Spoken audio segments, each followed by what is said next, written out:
If you're curious to hear a little music from our guest Carla Lucero, who we spoke to in our most recent episode, check out E4TT's annual concert of music by women and non-binary composers, Midnight Serenades, on January 25th.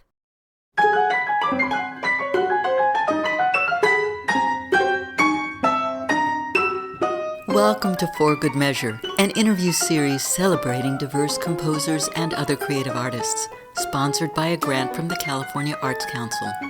I'm Nanette McGuinness, Artistic Executive Director of Ensemble for these times. In this week's episode, we continue our conversation with Carla Lucero, who we spoke to in February 2024. So you had the studio, the recording studio, and you had an all-girl band, Mosaic, right? Yes. What kind of music did Mosaic play? What did you learn from the studio? Did the studio end up taking up all your life so you didn't have time for your own music? That's exactly what happened. I got into that business because I wanted a place to record my own music. Sure. And there was explosive growth in that studio because that whole, and I've never written one like a rap song or anything like that. I know very little about it, Mm-hmm. but I know about the artists that were there. So we took on the overflow from Capitol Records for their artists. Wow. Became a huge business. We were recording a lot of things for Death Row Records, Interscope. Mm-hmm. It became it. I got in there, and at the time I got in there, it was really kind of a small operation, Mm-hmm. and then it just exploded with growth. And Yeah. when that happens, then it's like, well, my music, what? It's like I have to run this business. Right. You're riding a tiger. Yeah. And I burned out heavily burned out. And I thought, this is not what I want to do. I don't care about having all of this money. What am I going to, I'm exhausted when I go home. Mm-hmm. The ungodly hours, with a recording studio, especially recording pop and rap and rock and, you know, they'll go all night long, Yeah. so Yeah. and then you have staff turnover Yes. and lots of different situations that I really didn't get into that business Mm-hmm. for. So yeah, so I was already like within the first year and a half thinking like this is not for me. You were looking for your exit visa at that point. Yeah, exactly. Yeah. What kind of music did Mosaic play? Alternative rock. Cool. So it was really, it was very melodic, but it had like a hard edge, Like behind Heart, it. like the old the No, 80s. alternative rock like Pretenders or Oh, okay. so that type of Sound.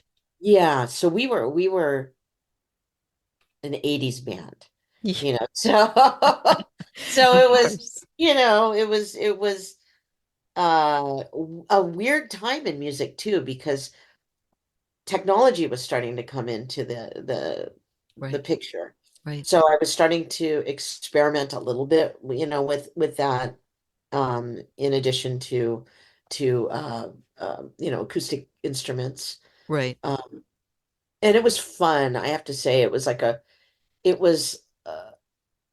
it was just fun to have the camaraderie of other women too, other women musicians. This Yeah. is an all women band. Yeah. Um, and we did the whole circuit, the whole Hollywood circuit, the Roxy, the Whiskey, all of those places we traveled, did a little tour. Um, so it was fun, Yeah. but then, just got to be too much fun. So, so Uh-oh. I thought, oh, this is another thing where this is not really, what I want to do. I'm not honoring my full self, and as an artist, um I'm not being challenged, and I'm Hmm. not, that type of thing. So that it was fun. Like the whole LA thing was basically fun until it wasn't.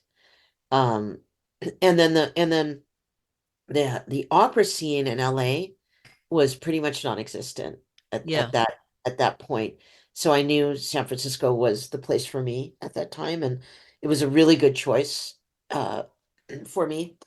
And then later on, I started to work internationally. I was the U.S. director of Como Arte.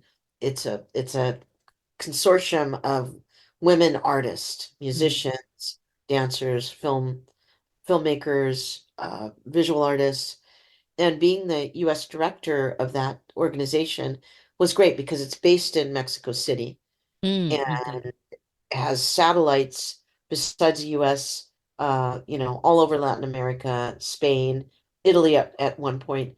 But I was able to have my music performed in all of these different places, and it was mainly instrumental, a lot of chamber music. Ah, nice.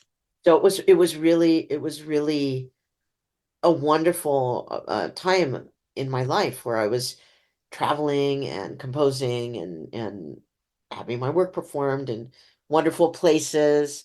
Yeah. So that was great. But during that time, I wasn't producing creating anything or having it produced in San Francisco. Hmm. Um, the next thing that happened was my opera Juana being performed in LA. And so that set off a whole chain of events, great events where LA Opera, people from LA Opera attended the premiere of Juana, Hmm. and I was commissioned, within the next year for an LA Opera project. And Wonderful. since then, I've worked a lot, extensively in LA. I still consider myself an Angelino, born and raised there, and I feel really embraced there. That's Really, nice. really embraced. Yeah, Yeah, and the LA opera scene has changed in the totally. last 2 decades. It's quite a different thing there now. So yeah, are you still working or involved with the consortium, or is the writing operas really taking up all your career time? Yeah, I didn't. I stepped down from the U.S. director Sure. position, and most of them remain like really good friends. Hmm. Uh, yeah, I mean, it was wonderful because it was also a two-way street. We'd have musicians come here and perform and Yes. or speak at universities. So it was just kind of a really nice cultural exchange. Exchange. Yeah. I do miss that, but I don't know how on earth I would be able to fit it into my schedule now. And I feel like now I'm doing what I need to be doing. Yeah, it's very clear as we've been talking that there's this through line, and I think maybe you're unusual this way with this through line of knowing what your heart song is and where you want to go and where you need to go, and are you there or are you not? And I think that makes you very unusual and it's admirable. Oh, thank you. Thank you. You're welcome.